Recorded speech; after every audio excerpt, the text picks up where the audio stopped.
ప్రభుత్వ మార్గదర్శకాల మేరకు ఇసుక సరఫరా విధానం పారదర్శకంగా ఉండాలి అని ఈ అంశంపై ప్రతి నెల రాష్ట్ర ముఖ్యమంత్రి నారా చంద్రబాబు నాయుడు సమీక్ష నిర్వహించడం జరుగుతుంది అని మైన్స్ కమిషనర్ ఇండస్ట్రీస్ ముఖ్య కార్యదర్శి జిల్లా ప్రత్యేక అధికారి ప్రవీణ్ కుమార్ పేర్కొన్నారు.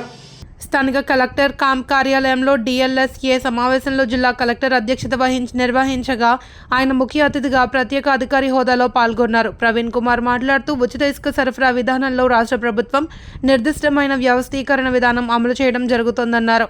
అదే సమయంలో ప్రజల సంతృప్తి స్థాయి తెలుసుకునే ప్రక్రియను సమాంతరంగా నిర్వహిస్తున్నట్లు పేర్కొన్నారు.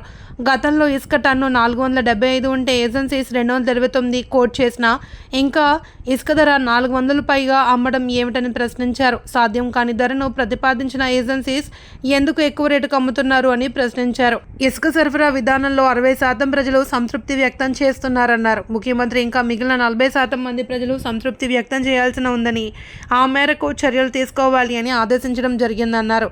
ఇకపై నిర్వహించే సమావేశానికి ఓపెన్ డిస్టిలేషన్ ఏజెన్సీస్ తప్పనిసరిగా హాజరు కావాలన్నారు.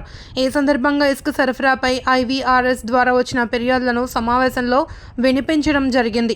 జిల్లా SP D Narasimhakishore, municipal commissioner Ketan Garg, ED mines D Phanibhushan Reddy, ఇతర డిఎల్ఎస్ఎస్ సభ్యులు, ఏజెన్సీల ప్రతినిధులు హాజరయ్యారు.